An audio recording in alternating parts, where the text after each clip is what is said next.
In today's episode, do not trust the KB. User called us while driving. Liquid on your laptop? Turn your laptop into liquid. I like pink.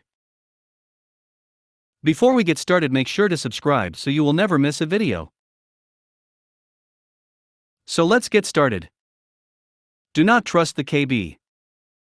One of my responsibilities is administering my org's firewall and proxy services or making the internet boring, as I'd explain it to my mom. Note, firewall and pro times Y are different, but I'm not going to get hung up on details and will just call both FW.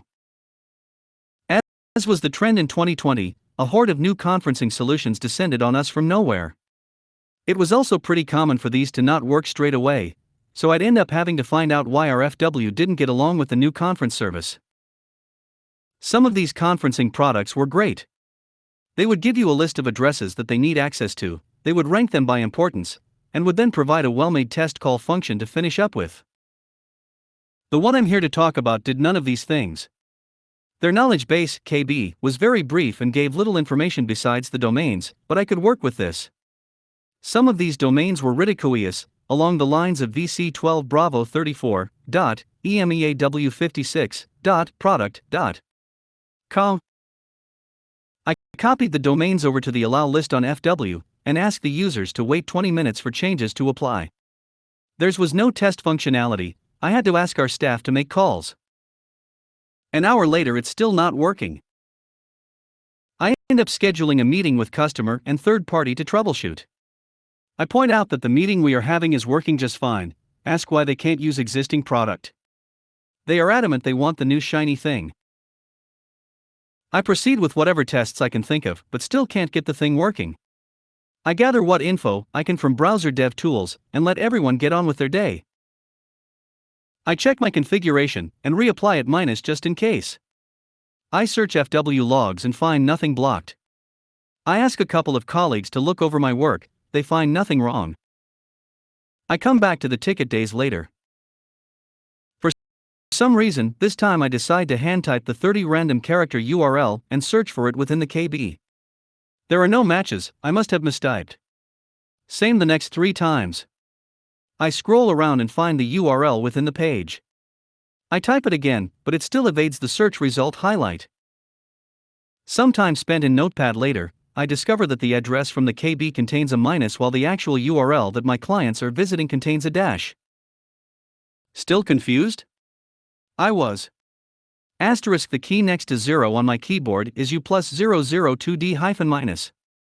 Asterisk the products KB used U plus 2212 minus. I'm fairly sure the minus sign would make the URL invalid. Our FW assumes you know what you're doing and doesn't complain about such things. It really just baffles me how someone could get this symbol by accident. I had to copy it from the Unicode article on Wikipedia. Nerd bonus: I've thrown a couple of lookalike characters into this post. User called us while driving. Been waiting on this user to get back to me for weeks, so I can install some specific drivers for one of those dictation kits with the foot pedal things, and when they finally do. User: hi there, can we get this issue sorted today? Me: sure thing, do you have the laptop with you, and are you able to power it on? User: no, I'm driving and will be for the next few hours. I'm on the hands-free headset, can you just log into it, and do what you need to do? I powered it on and closed the lid before driving. Me, having a slight short circuit in my head, then composed myself. Sorry, we can't do that, you need to be connected to Wi-Fi, ideally at your home office, or the main office, so we can remote on. When will you be back in the office? User: oh, well, not for another few weeks, about to go on vacation. You sure you can't do it now? Me: unfortunately no, your machine can't connect to the internet while you're driving. What I'll do is I'll put this ticket on hold for now, and once you are back and are free, give us a call, and we can get it set up. User: okay, thanks. Me: call ends and I was just bashing my head on my desk, now I need to wait weeks until this ticket can come off my K, and I just got everything else off it. Maybe she thought I could remote on via 4G or something, that would have been very unfun in a moving car. They must have had a good headset, it didn't sound like they were in a moving car either. Surprised face. Liquid on your laptop?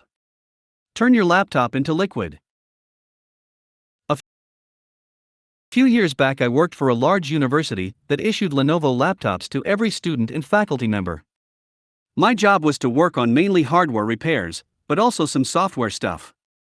One day we had a professor come in asking for us to fix the keyboard on her ThinkPad.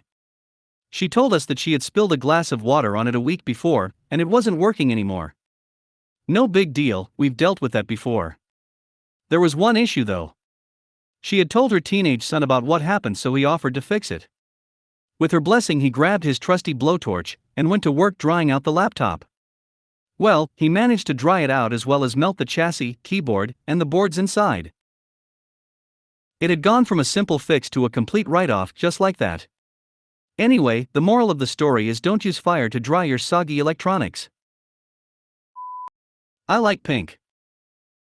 I was a tier 0.5 dispatcher at an MSP just getting my feet wet.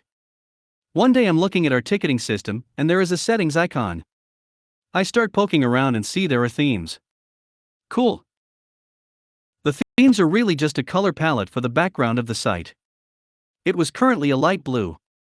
Oh. There's a pink one. I'll pick that. Are you sure you want to save this change? Absolutely. Click. About 15 minutes go by, I'm enjoying my new pink background, writing my notes into a ticket. Coworker pings the hashtag everyone channel. Whoever changed the ticketing system background to pink, please change it back. Oh. Immediately changes it back. Gets sh*t for it the rest of the day. One coworker said they actually liked it. In hindsight, I had way too much access there for what my experience level was. Good experience though. Anyways, just fun harmless story that I thought I'd share.